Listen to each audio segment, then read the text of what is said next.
Assalamualaikum, halo teman-teman. Di sini kami akan membahas materi seputar pertempuran Makassar. Kami dari kelompok 7 yang beranggotakan Huwaida Almas, Vina Zelda Savitri, dan Muhammad Anwar Asegaf.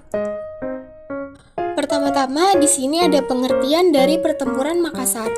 Pertempuran Makassar adalah pertempuran laut yang berlangsung pada masa Perang Dunia Kedua, tepatnya pada 4 Februari 1942. Pertempuran ini juga sering disebut sebagai Perang Selat Madura, Perang Selat Lombok Utara, dan Pertempuran Laut Flores. Pasalnya, pertempuran sebenarnya terjadi di Laut Jawa, lebih dekat ke Kepulauan Kangean daripada ke Selat Makassar. Pertempuran Selat Makassar melibatkan armada Angkatan Laut Amerika, Inggris, Belanda, dan Australia yang disingkat ABDA dengan Jepang. Di bawah kepemimpinan Laksamana Muda Karel Dorman, pasukan ABDA berusaha mencegat invasi Jepang yang dikabarkan menuju ke Surabaya, padahal tujuan sebenarnya adalah ke Makassar loh. Oke, sekarang kita lanjut ke latar belakang terjadinya peristiwa pertempuran Makassar. Pada akhir Januari 1942, pasukan Jepang berhasil menaklukkan pantai utara dan barat Kalimantan, serta sebagian besar wilayah Maluku. Di timur Kalimantan, Jepang telah menduduki fasilitas minyak serta pelabuhan di Balikpapan dan Tarakan.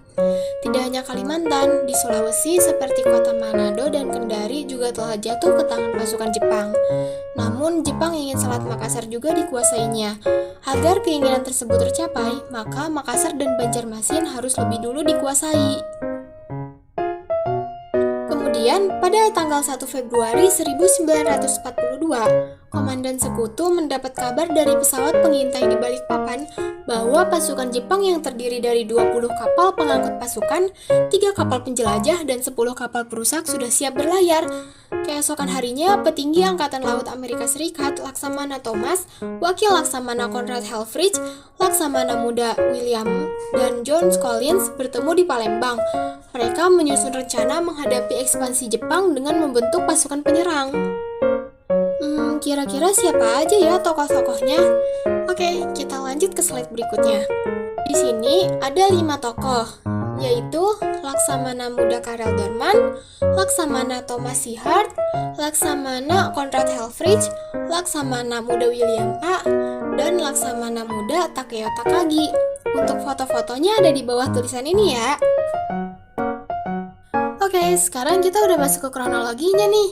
Pada tanggal 3 Februari 1942, di bawah pimpinan Laksamana Muda Karel Dorman, pasukan Amerika Serikat mulai mengambil persediaan di Kepulauan Gili, Selatan Madura.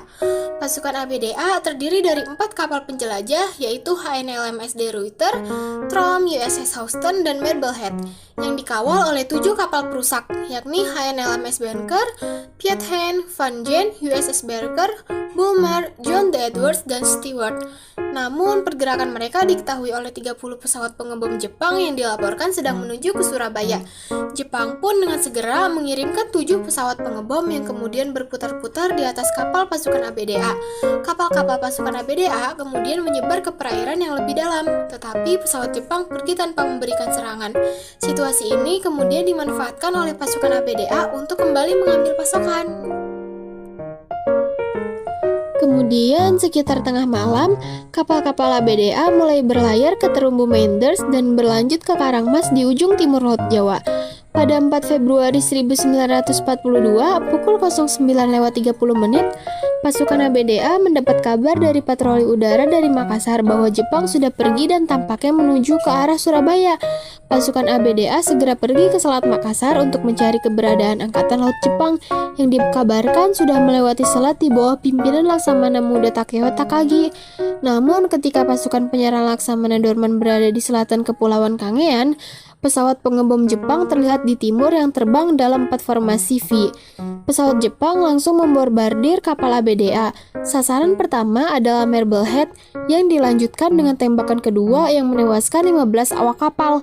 Meski kapal Houston berhasil menghindari serangan ketiga, pada serangan terakhir sebuah bom menghantam dekat menara senjata belakang dan menewaskan 48 orang. Kalian penasaran gak sih sama isi perundingan dari pertempuran Makassar? Kalau kalian ingin tahu, yuk ikut lanjut slide ke berikutnya. Nah, isi perundingannya yaitu ada 5. Yang pertama, Makassar harus mengakui monopoli VOC. Yang kedua, wilayah Makassar dipersempit hingga tinggal. Dan yang ketiga, Goa Saja Makassar harus membayar ganti rugi peperangan. Yang keempat, Hasanuddin harus mengakui Arung Palaka sebagai Raja Bone. Dan yang terakhir, Goa tertutup bagi orang asing selain VOC. Nah, kita udah masuk bagian terakhir nih, yaitu dampak pertempuran Makassar.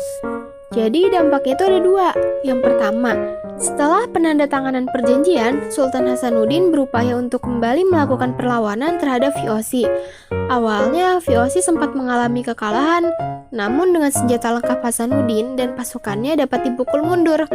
Pertahanan Sultan Hasanuddin runtuh ketika benteng Somba Opu jatuh ke tangan Belanda. Setelah runtuhnya kerajaan Goa, Bone menjadi kerajaan terkuat seantero Sulawesi. Namun kekuatannya tetap berada di bawah Belanda. Dampak yang kedua, yaitu setelah kapal Houston dan Marblehead dilumpuhkan, sasaran selanjutnya adalah kapal De Ruyter. Ketika De Ruyter berhasil menghindari 4 serangan bom dan hanya mengalami kerusakan kecil, Laksamana Dorman memerintahkan pasukannya untuk mundur ke barat. Ia sadar bahwa tanpa adanya bantuan pesawat tempur, pasukan ABDA tidak akan berhasil maju ke Selat Makassar. Dengan mundurnya kekuatan pasukan ABDA, maka Jepang telah berhasil menguasai Selat Makassar dan semakin memperkuat kekuasaannya di Hindia Belanda. Sekian pembahasan dari kami. Terima kasih yang sudah menonton.